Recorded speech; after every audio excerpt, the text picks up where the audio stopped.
اعوذ باللہ من الشیطان الرجیم بسم اللہ الرحمن الرحیم السلام علیکم ورحمۃ اللہ وبرکاتہ۔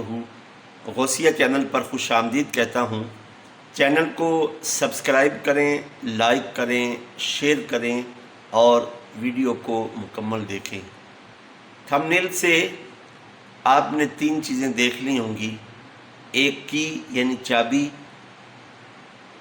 ویلٹ یعنی پرس، جینٹس پرس اور موبائل۔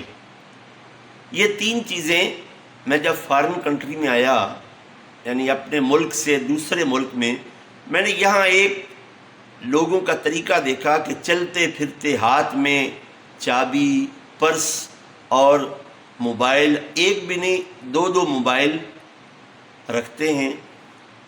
یہاں کا شاید فیشن ہے یا لوگ اپنا سٹیٹس لوگوں کو بتاتے ہیں۔ تجربے کے طور پر میں نے ایک دن اپنے جیب سے اپنے روم کی چابی نکالی اور بازار میں جا رہا تھا۔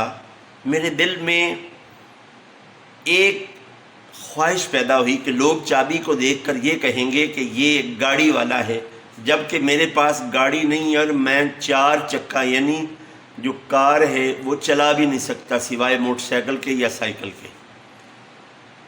تو وہاں سے میں نے یہ تہیہ کیا کہ اس موضوع پر میں بات کروں گا کہ یہ کبر ہے، یہ تکبر ہے، یہ بڑائی ہے، اور بڑائی صرف اللہ رب العزت جل وحدہ لا شریک کی ذات کے لیے ہے۔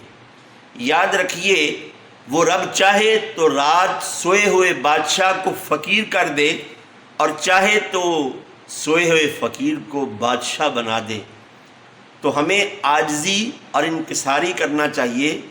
بات یہاں ختم نہیں ہوئی۔ مساجد میں جب جایا جاتا ہے، جب نماز پڑھنے کے لیے یہاں لوگ نمازی آتے ہیں، تو سب سے پہلے اپنی جیب سے چابی، پرس اور موبائل یا موبائلز نکال کر اپنے آگے رکھ دیتے ہیں۔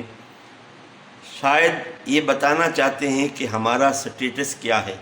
یاد رکھیے، حجۃ الوداع کی خطبے کے موقع پر نبی کریم علیہ السلام نے رنگ و نسل کو، عربی اور اجمی کو، امیری اور غریبی کے سٹیٹس کو ختم کر دیا اور فرمایا کہ اللہ کے نزدیک سب سے بہترین وہ ہے جو تقوی رکھتا ہے، جو اپنے اللہ سے ڈرتا ہے۔